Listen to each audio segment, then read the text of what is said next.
Hey, this is Mike from the Graphic Novel Show. Are you interested in starting and running your own podcast? Well, you know, this is the second one that we've done. We used to do a different one, and we decided to start this one. And last time we used Anchor, and you know what? We decided to go back with Anchor again because they are the easiest way to make a podcast.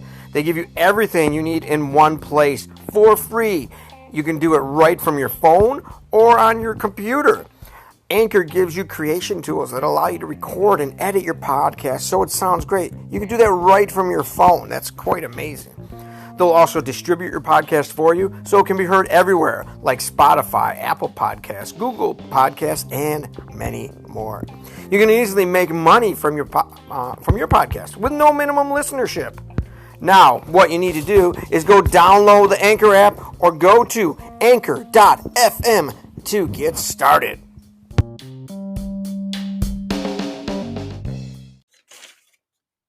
Hi, I'm Parker, and I use they, them pronouns. Hi, I'm Mike, and I use he, him pronouns. And welcome to the Graphic Novel Podcast.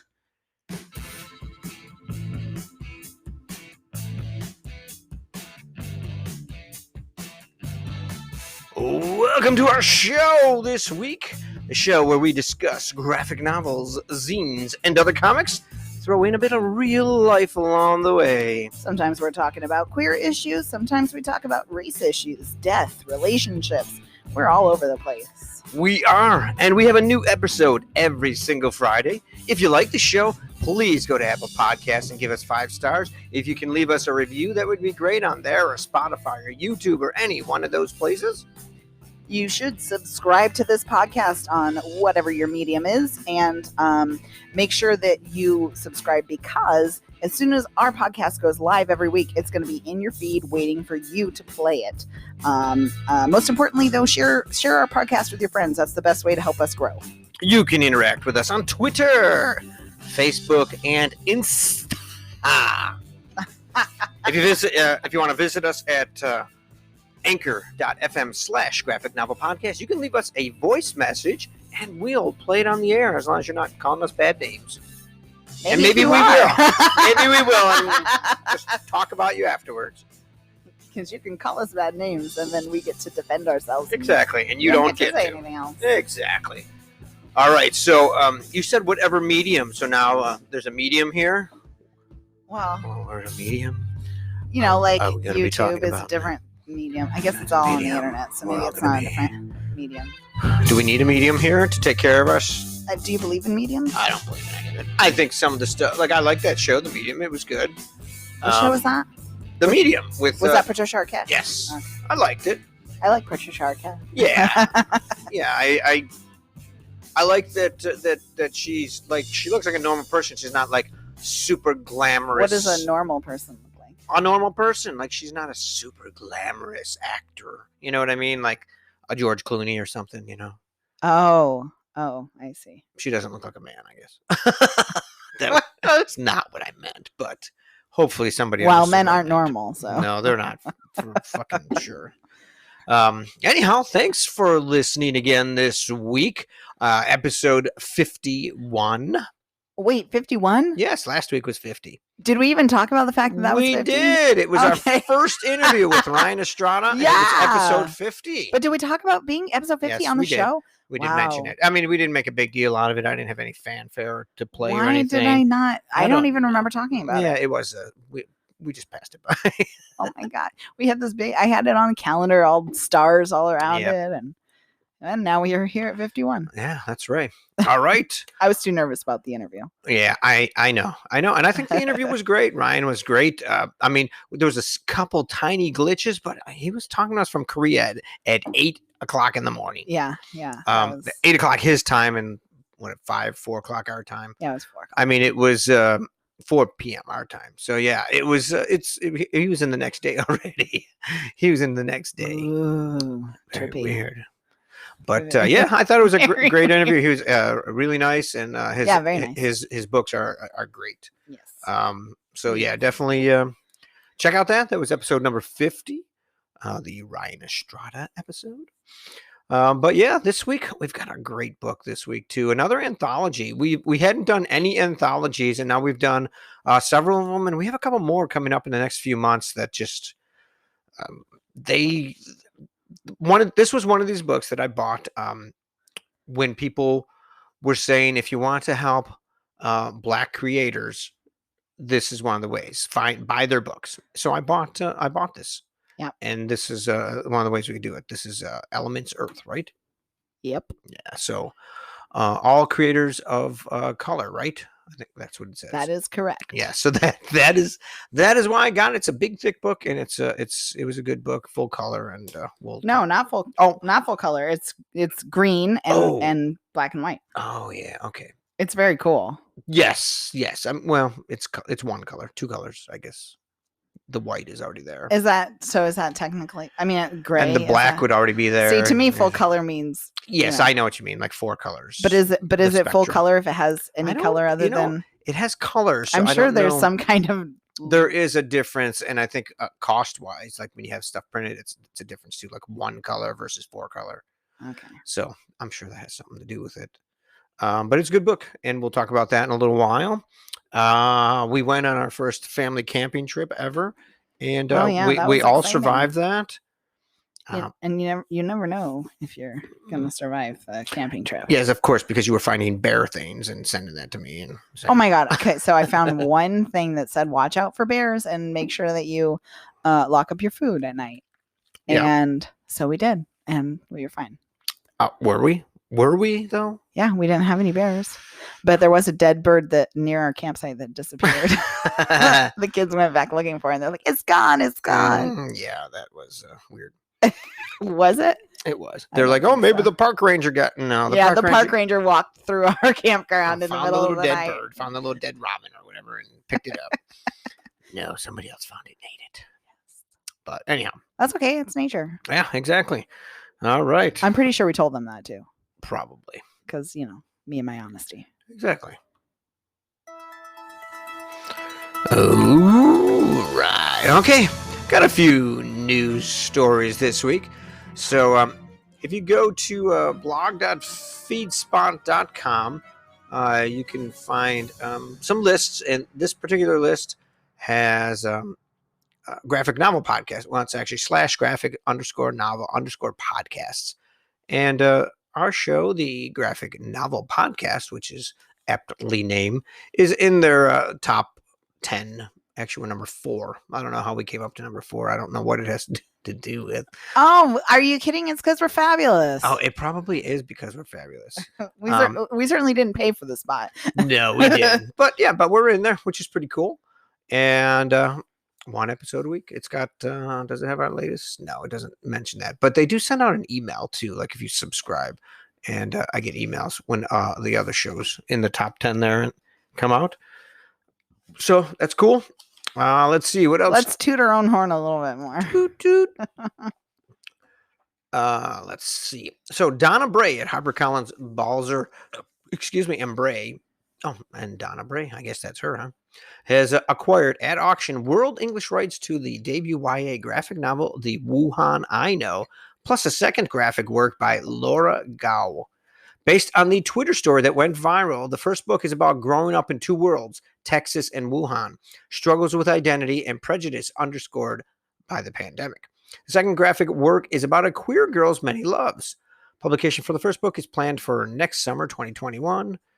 And very cool. It sounds like she, Laura, had written, the pandemic was happening, and she was upset that her home city of 11 million people, which is basically, New York City, London, a lot of big cities, was getting this horrible rap. She said nobody's ever going to know it for anything other than this pandemic now. Yeah, for sure. She said, and there's so much to the city. And I guess she had done some comic stuff and released it to the world, and she's going to do like a full graphic novel about it now. Interesting. So, the cultural history and stuff of everything. And sounds great. Sounds very cool. And it'll be, by next summer, this should be over, and it would be a good point for people to start. You better be knocking on wood over there. I'm knocking on wood. I know you're not superstitious. You've got wood right here, too. You're the one that said it. It doesn't help if I knock on wood. Oh, I hope it does. So, are you ready to do our book this week, Parker? Are you ready to do our book this week?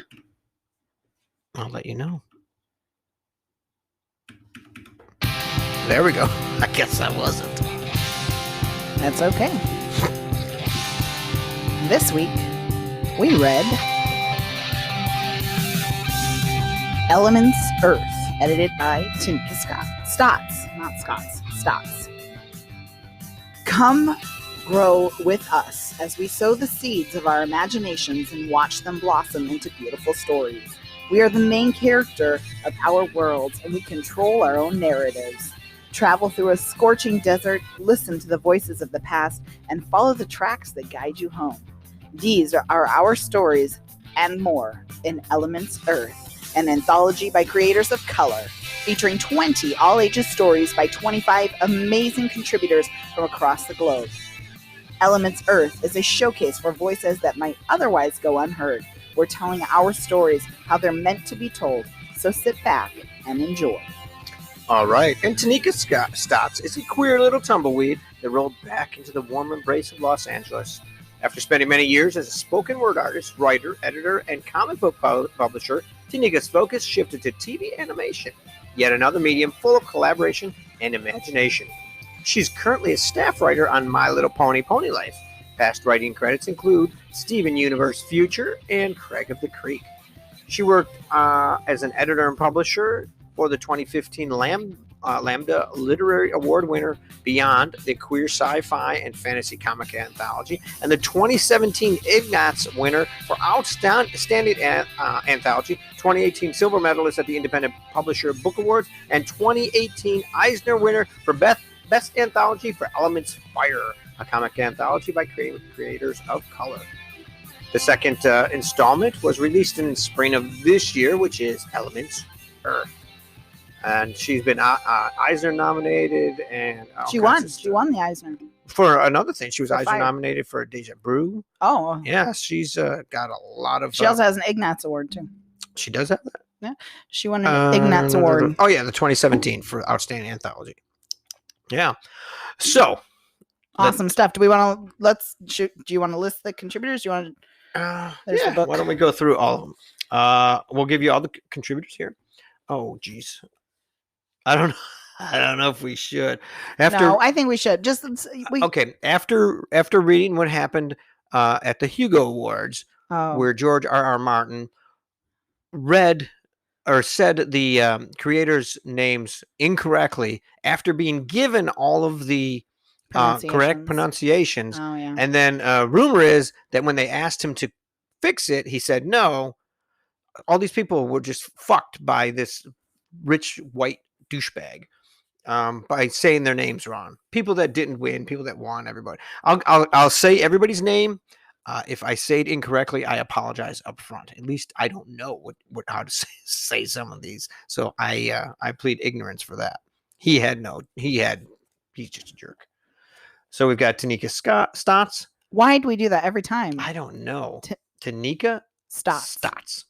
Ri Abrigo, Genyu Revuelta, Mira Ong Chua, Kelly Bull, Jody Nishijima, Nadia Shamus, Hazel Ng, Andram Ankbayer, Gemma Salyum, Melanie Ujimori, Luke B. Howard, Amy Sotuyo, Chan Chow, Tess Stone, James F. Wright, Royal Dunlap, Ria Martinez, Sasha Kim, DG Daguna, Amara Skirm, Sadaf Ali Khan, Kristen Garland, Sheen Yin Kaur, Naomi Franquise, and that is it. So what we have is, you already said, basically, all the stories are stories that are related to the planet Earth. And they're all different. It's everybody's different take on whatever that means. And like you said at the beginning, it's a 272-page book. It is green and black and white. green is used by the different artists differently. Some of them, it is the color of a character. Other ones, it highlights different pieces. So it's interesting how some they of all them use are, it differently. Yeah. So this one, okay. So I just noticed this. I read this earlier in the week, but I was looking at comics online, Mm-hmm. and I had seen that somebody who, and I wish I remembered the name, but I'd seen that they used a different color for it was a conversation between two people, and they had used a different color to draw the one person, and then not, instead of like a thought bubble, Mm-hmm. I'm drawing it like everybody can see me drawing it. They would it was like they did just like highlighted it almost in paint. Oh, okay. But in the same color as the person was drawn. So if the person was drawn in purple, then Mm-hmm. the message bubble Mm-hmm. was purple, and then the person they were talking to was red. Mm-hmm. So the message bubble was red. Okay. Anyways, I thought it was really interesting. I didn't Mm-hmm. remember having seen it, but then I was flipping through this, skimming through it again to try and find some things to talk about. And this highlight, yeah. And this was, they actually do something similar. Oh yeah. In the okay, now let me find the title page, because this was also one that I liked, but this was one of the longer ones. In the Garden of Ethan, Mm-hmm. the writer was Tanika Stotts there, Okay. with artist Ria Martinez. And so when the one character is talking, it's that green. And Mm-hmm. it's not that the character is green, but they wear a green jacket, and they have yeah. green eyes. Oh yeah, yeah. And then their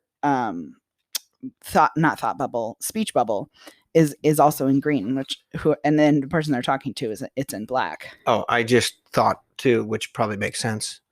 The color green because it's Earth. Earth, yeah. Oh, you didn't make that connection? Just thought that. I probably never even thought it when I read it either, but it makes sense now. Yeah, that's cool. Yeah. I'm wondering if fire is red. If they use it red looks like it. Yeah. Is it, you know? I'm only looking at the cover. Yeah. But it looks would make that way. sense. Yeah. It's cool. The stories are all over the place. They're all different. Yeah. There's like sci-fi stories. There's all kinds of different There's stuff. lots of sci-fi stories. Mm-hmm. And queer characters, Mm-hmm. and obviously characters of color. That's who she wants focused on, telling their own stories. Mm-hmm. So there's a lot of characters of color. Sorry, you want to No, it's okay. Highlight something. No, I was trying to find my one favorite. I can't even say favorite. There were so many. The art is all amazing. And that's one of the things I love about anthologies. I think I talked about this a couple weeks ago. But there's such a variety of talent. Yes, and styles. Yes. Yes, they're all, I guess it's not a variety different. of talent. They're all very, very talented, but the style of their art it's all different. And yeah. I love seeing it, because Mm-hmm. I mean, when you think of comic books, a lot of times I think a lot of people, I don't necessarily, but a lot of people, you hear comic books and you think superheroes. Mm-hmm. And the things we read are so far from superheroes in that way. It's all, I don't know what I'm trying to say. No, you're right. You're classifying them all as looking the same way, but they don't all look alike. But a lot of but they don't. That's my point. They don't all look like superhero that comics superhero way. No. Okay, yeah. What you're saying, but you know what? A lot of that came. I kind of went off onto a weird tangent. I wasn't really saying all superhero things look alike. But you know what happened back in the '90s when all of these guys, Todd McFarlane and Rob Liefeld and Jim Lee and all these guys became superstars. They all had styles that kind of defined the genre for years. I mean, there's other people still doing stuff. I know. I do find that a lot of times when you have people who are close to each other, a lot of times their comics look very similar. Well, but I wonder if it was just like that time frame. And those guys were all doing. Todd McFarlane was doing Spider-Man. He used to do Spider-Man. And he wouldn't just draw a web. It'd be a web with like all this like little pieces on it. I mean, he put fucking hours into these drawings. Do the comics today do too? I mean, but I mean, like it was just the detail that he used to put into that stuff. Yeah. It was something that people didn't really see before that. I mean, there were other great artists before him, but I think he did something. He took Spider-Man a different way, and then him and all the other guys, those that I mentioned, and some other ones too. they created Image, and that's where Image Comics came from. They all went off on their own. They all broke away from DC and Marvel, and they did their own things. Right. So, but there was one story, I'm pretty sure. The first story is really, really cute. Not cute, but it's a good story about looking, trying to get rid of your, what do you call that? I don't know. I don't remember what the first. She's going to visit this tree. Oh my God! Yeah. Yes, I love that story. And then finally, it's like she can let go of like the pain memory. She goes to the memory, place where memories are stored. That's right. Yeah. You're looking at it, yeah, and so she's and I'm not reading it though. I know, but oh God, I love that story so much. And then she lets do I give it away? I always do this battle in my head. Do I give the story away, or it's just a little part of the whole book? So okay, so she goes to the physical place where memories are kept, right? And it's this big garden, and there's somebody there protecting it or caring for it. And that story is by Rhea Abrigo. It's called Thrive. And so the person who's watching over the garden of memories, kind of leads her to where she's wanting to go. But says this is as far as I'm gonna go because it gets pretty thick and hairy back there, essentially, right? And so she goes and she finds his memory and makes a decision about how she's going to handle the memory, and it's just so beautiful. I just loved it so much, and it's amazing to me how much a story that's only a few pages. I mean, that story was what, 5 pages, 6 pages? Like it was a short story. It was so touching though. It's amazing to me how quickly, and I don't know. I think we talked about it last time we did an anthology. That's what makes it so hard for me to 10 pages. It was 10 pages. Okay, so it's a little longer, but that's what makes it so hard for me to read anthologies, because I get sucked into these characters and I want to know so much more. But no, I agree. Yeah, I agree. You've got like manga style. You've got this comic book style. You've got this realism style. There's like all these different styles and all these different.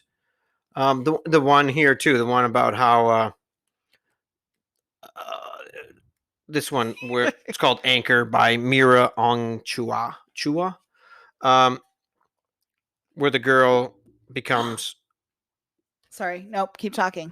She becomes part of a relay team. Yeah, I love this story. Yeah, and she's like, that's another one. I want to read a whole graphic novel about her. Yeah, she doesn't really want to do it, but like, her coach is like pushing her. And as you go through the story, she learns what is what and how to be part of the team and everything. It's really good. And the one thing is the coach, and this is how it's tied to Earth. The coach is slapping the ground and saying, "This is your teammate. This is how it's tied to you. This is why it's so important for you to pay attention to like where you're running and how you're running and what you're running on and everything. You have to trust your teammate." Yes. And it's like, and that's because she was running with her face looking at the ground, like she couldn't trust what was going to land under her feet. Right. So you have to trust your teammate that your teammate, which is the Earth, is going to get you there. You need to look forward. Yeah. I love that. Yeah. There's a lot of these. One of the sci-fi ones by. There was quite a few sci-fi ones. By Kelly Bowl about collecting samples of Earth, like dirt.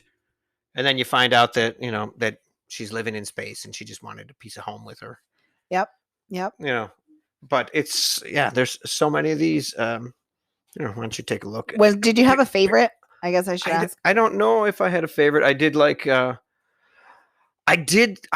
honestly, the one, I think it's the second story, which the Taniko wrote, the one Detox, the one about oh my God, yes, I love that one too. The two women, you wonder, you're not sure, but you find out that they are lovers, and they're like best friends and everything, and they're on a mission, that they could die, and they get to the point where they're like, this is going to be it.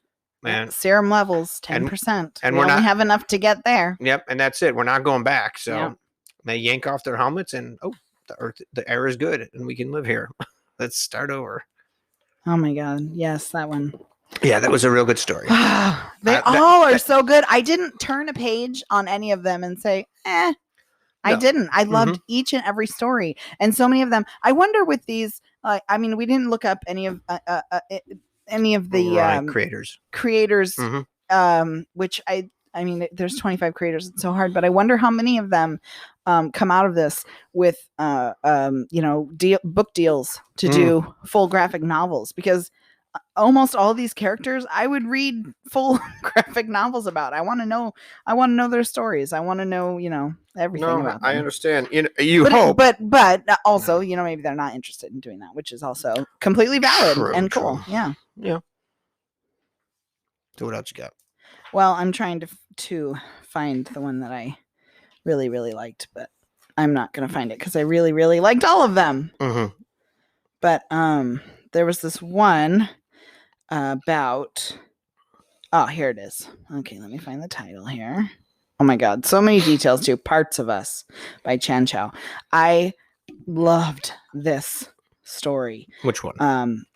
Parts of Us, and she is I don't know if they ever say, but they're traveling and they the first part of the story, they find this walkie-talkie, and they say, Grandpa, Grandpapa, Aviva. Oh, Aviva, is that you? Yeah, it's me. So the whole story is this reconnecting with their grandfather and talking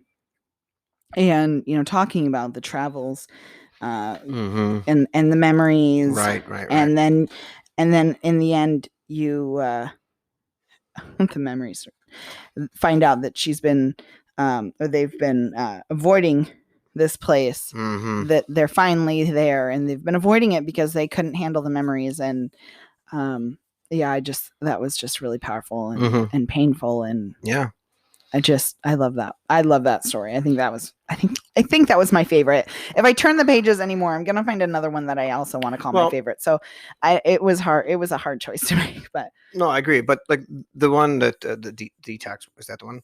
Was that the one we were talking about with the serum levels? Yes. Yeah.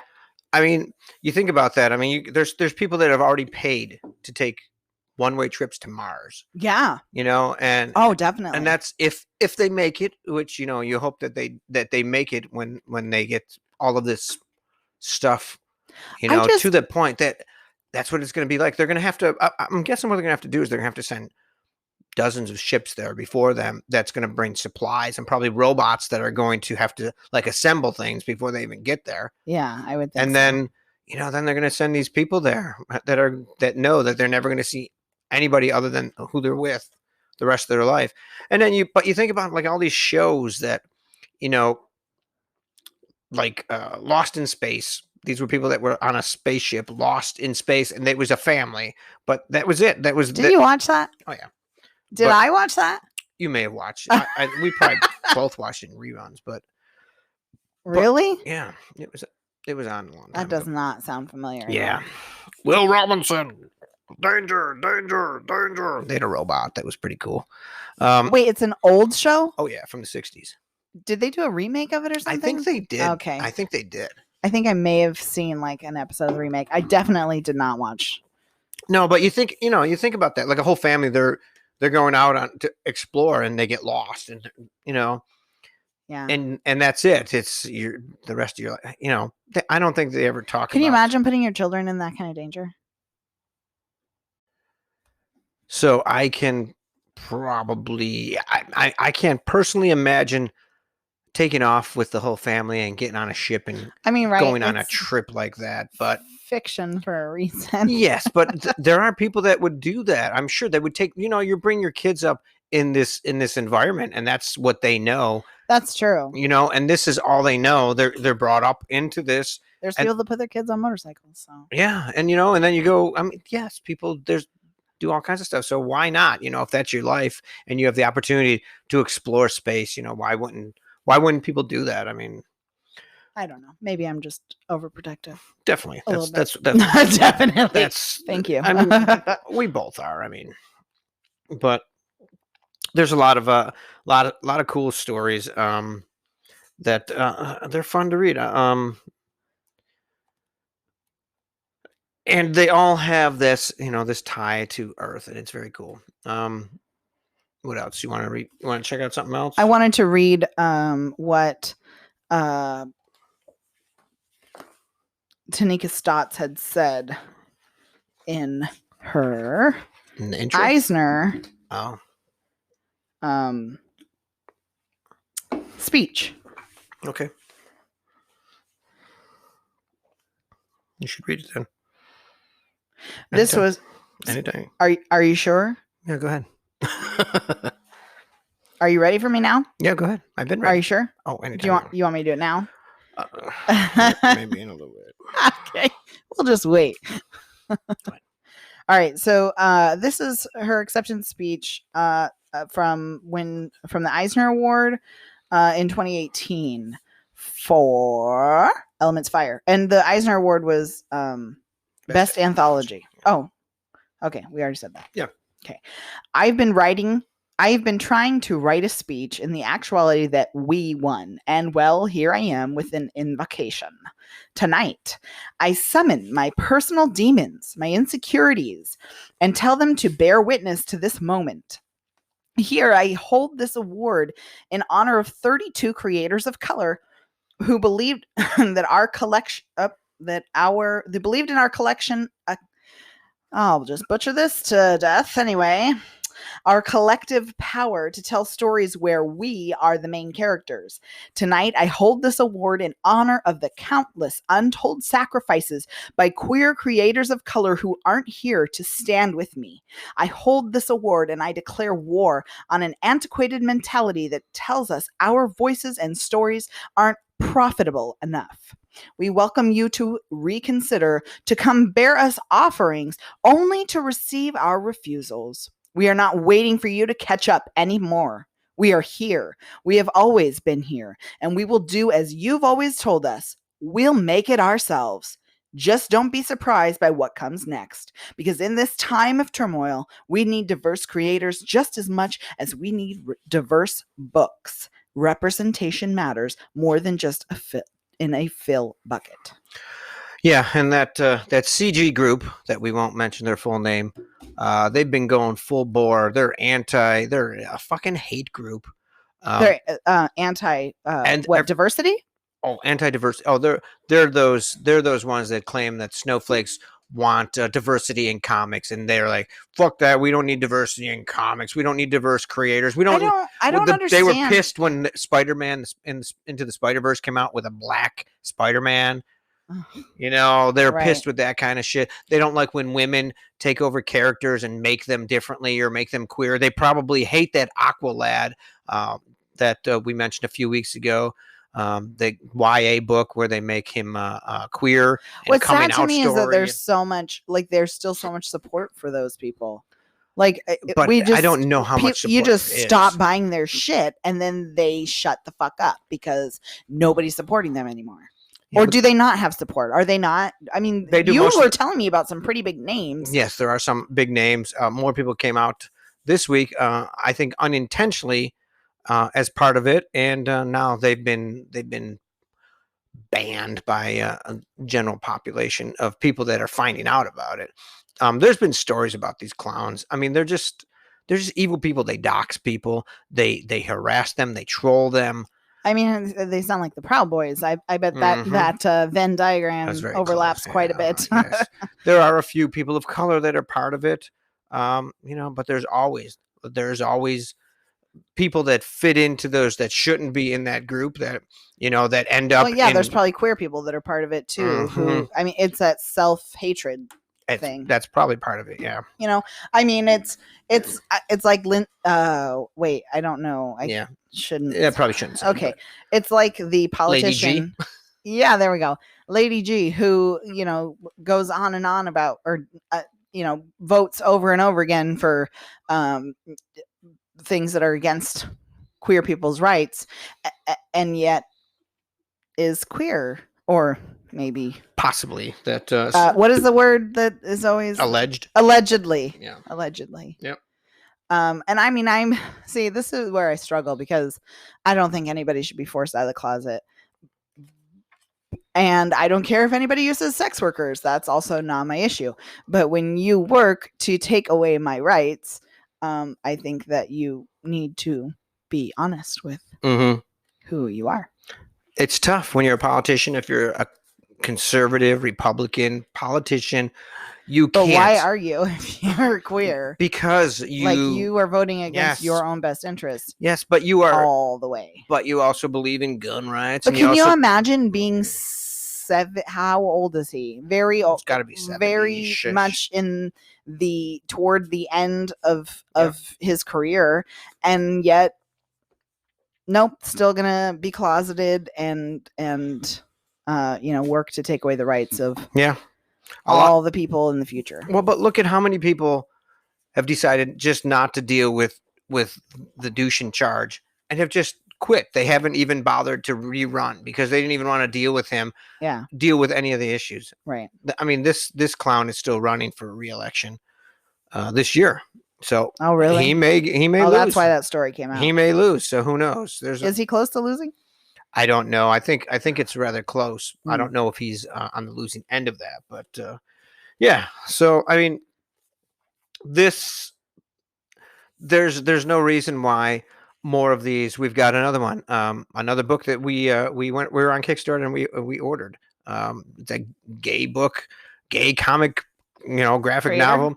I forgot what it's called. Glitter something. I forgot what it's called. Yeah. And it sounded great. We backed it. They went way over there. Like I don't know how many. I love it when that happens. Yep, that makes me so happy when they get more money than they need. Yes, and then they're able to do more stuff. They add, extra special things like stickers and buttons and enamel pins and all kinds of stuff. I mean, I just love to see people of color and queer people of color especially being boosted up. I just love it. It makes me so happy. Yeah. Yeah. And it's great. I mean, so many of these things are just great stories. And honestly, when I was doing comics TV, I read a lot of things and I didn't, I don't know if I would have even, it wouldn't have affected me the same way as it does now. Now what the heck? It's just on it's stuck. Loop. Oh. Do the kiss. Anyhow, do the kiss. Come on. Okay. So what happened? I don't think I would have looked at them. Like now these stories, I look at them and I'm like, I love this. Whether it's a gay story, a lesbian story, or whatever it is, I'm like, these are so fucking good. These stories are good. Yeah. And these people should be, proud to put these out, and people should be buying these, like, by the boatload because they're great stories. Absolutely. Well, especially when we talk about books that that don't follow that, the stereotypical, coming out and being disowned by your family and stuff.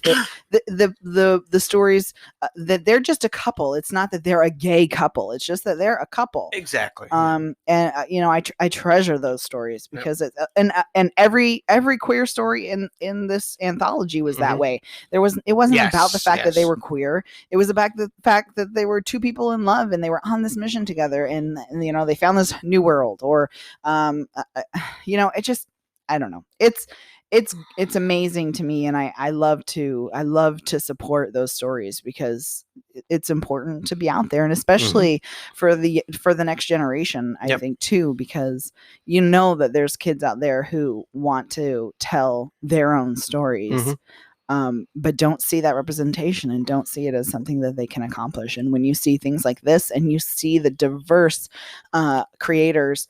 I mean, it gives them that boost, that inspiration, and not even if they're creators, if they're just kids that are like, hey, this character makes me think of me. Well, or better yet, the little white kid who only ever sees himself is now seeing people of color in these positions and just stories about them that's not about slavery or Well, that's why I love like the what is it, Campbell's soup commercial or whatever, where they have the two gay dads or whatever. There was, was that Camp Cheerios? Cheerios something. There was a couple. There was a few. It was a few years. Or the mixed race families. Yeah. And and you've got all these fucking white supremacists. I think it was Campbell's. I think you're right. douchebags that are like freaking out. I'm never buying that again. That kind of shit. It's like, and yet well, when people say shit like that, all I think about is their poor children. They're poor children. Exactly. Chances are, if their children aren't queer, they will likely have a queer grandchild. Like, there's the way, especially I feel like the way Republicans reproduce, because for some reason it seems like they always have so many children. Like, there's no way a queer child's not gonna come out of this family at some point, right? Is there a queer child in the one family that you know that has 100 children? I don't know. If they're out. You think there is a queer one though? I would imagine so. Yeah. See, so I mean, and yeah, and exactly, and you just the people that don't care about their kids. It's more about whatever their belief is. Well, I know instead how of many loving their child that they created, that they brought into the fucking world. The kid never asked to be brought into the world. Yeah. And then you're gonna just throw them away. Yeah. That's fucking disgusting. Yeah. Well, I mean, especially because so many times those same people are, out there on the street or in front of Planned Parenthoods trying to create hostile environments for people that have the choice. Yeah, the people that want to stop something. They don't want to have that child because they're not ready. Yeah, because they're not going to, but these people who are against aren't going to adopt that child. No, exactly. That's a whole nother. Whereas the queer people, yeah, okay, you're right. Going way off here. Way off. Support Planned Parenthood. Definitely. But yeah, I love this book. I loved everything about it. I loved every story. I know we didn't go into details on every single one because there was just too much love for all of them too. Yeah, it was. We'd be here all night again. It was really good, and we've got some more again. Some more Black creators, people of color coming up over the next few weeks. Please remember to support Black-owned businesses. Yep. Find, if you're broke, you can't afford to be supporting you can't afford to go shopping right now. You've lost your job because of COVID. Go follow Black creators on their Instagram and their Twitter. Share their stuff. Do some reading, do some research. Think about you can use the way you have your privilege and how you can use that. Your Overdrive or whatever. You can rent books from the library. Absolutely, support them that way, because if libraries see that these books are read, they'll buy more of them. Absolutely. And as a creator myself, I'd rather a library bought a copy because I get paid for it than people passing around copies. Honestly, on the internet, which we also know that happens. Yeah. So until next week. I'm Parker. I'm Mike, and this is the Graphic Novel Podcast. Don't forget, Black Lives Matter.